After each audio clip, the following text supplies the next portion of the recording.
병자들의 입을 빌려 애귀는 말했습니다. 살아생전 절의 재물을 보시에 쌓은 공덕 덕분에 저승명부가 군사와 무기를 내려주었다고. 그 덕에 귀신의 무리가 앞장서 길을 치우고 호위대가 자신을 따른다고요. 애귀의 말은 허풍이 아니었습니다. 병자들의 눈에는 산자락까지 이어져 있는 귀신의 행렬이 분명히 보였거든요. 활과 창, 검과 대포를 들고 셀 수 없이 많은 귀신 군사들이 애귀의 곁에 있었습니다. 내가 지나가면서 인간의 혼을 빼앗으면 인간은 내 입이 되어주지.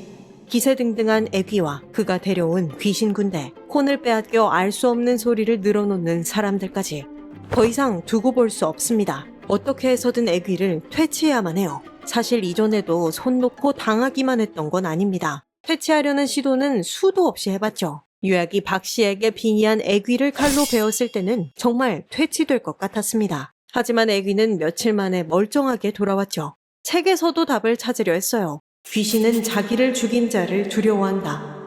덕이란 온양까지 도망친 애개를 잡아 독주를 건넨 사람. 만약 애귀가 두려워하는 사람이 있다면 그건 덕이란일 거예요. 결국 유몽이는 박 씨가 있는 방으로 덕이란을 들여보냈습니다.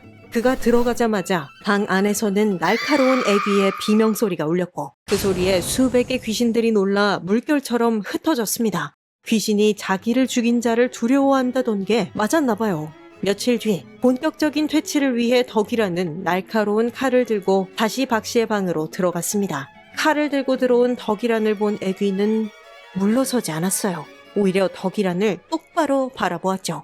난 내게 잘못한 일이 없다. 내 주인의 안주인이라면 몰라도.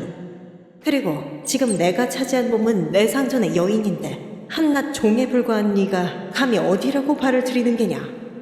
이 팽팽한 싸움에서 먼저 물러난 건 덕이란이었습니다. 애귀는 자신을 죽인 자조차 두려워하지 않았어요. 덕이란을 처음 본 그날 애귀가 지른 비명은 두려움이 아니라 분노에 찬 고함이었나 봅니다.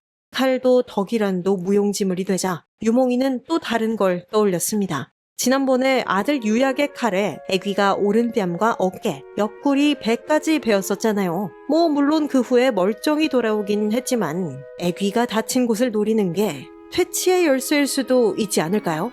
박 씨가 애귀에게 또다시 몸을 빼앗긴 어느 날, 유몽이는 박 씨의 어깨를 주물러 주었습니다. 특히 애귀가 부상을 당했던 오른쪽 어깨를요.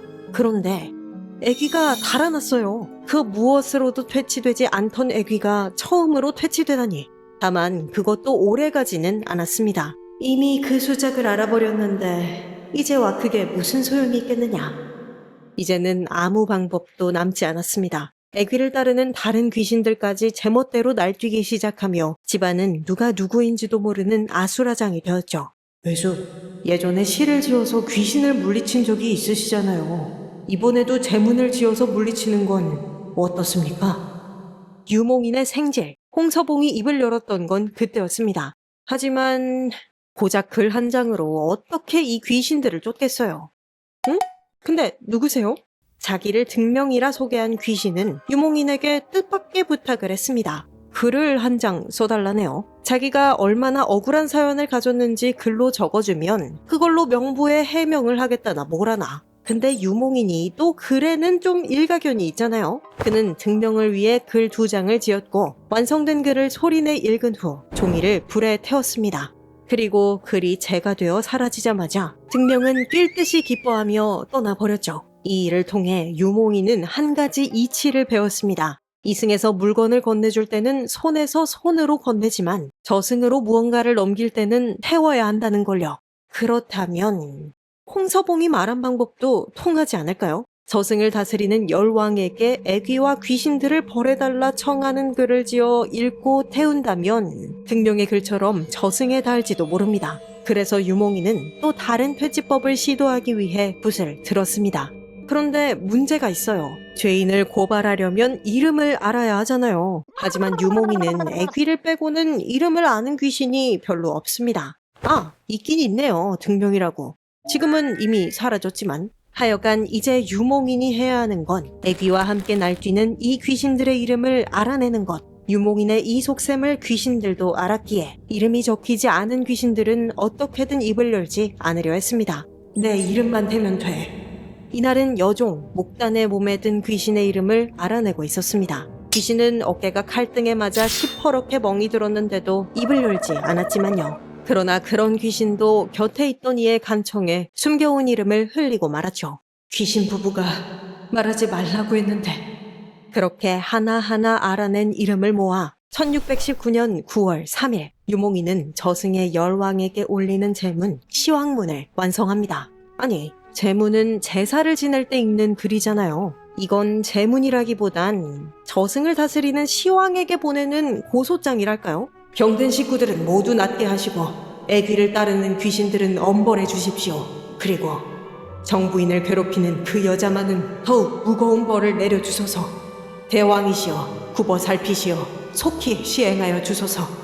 귀신에게 시달리던 병자들은 시황에게 보내는 글이 불 속으로 사라지자마자 문 밖에서 채찍 소리를 들었다고 했습니다. 또 어떤 이는 푸른 옷을 입은 자가 지팡이를 짚고 귀신들을 잡아가는 모습을 봤다고 했고요. 그리고 다음 날 애귀에게 몸을 빼앗겼던 병자들은 하나둘 자리를 털고 일어났습니다. 게다가 저승 귀신들이 소식까지 알려줬어요. 귀신들이 옥계라는 종의 입을 빌려 저승의 대왕이 사자를 풀어 귀신들을 끌고 갔다고 했거든요. 여전히 귀신 셋을 보는 사람이 있었지만 유몽인이 왜 이 셋은 안 잡아가냐, 감옥이 부실해서 그러냐, 아님 옥졸이 게을러서 그러냐 하는 글을 한 번 더 올리자 말끔히 나왔습니다. 귀신 소동의 해법은 글이었던 셈이네요.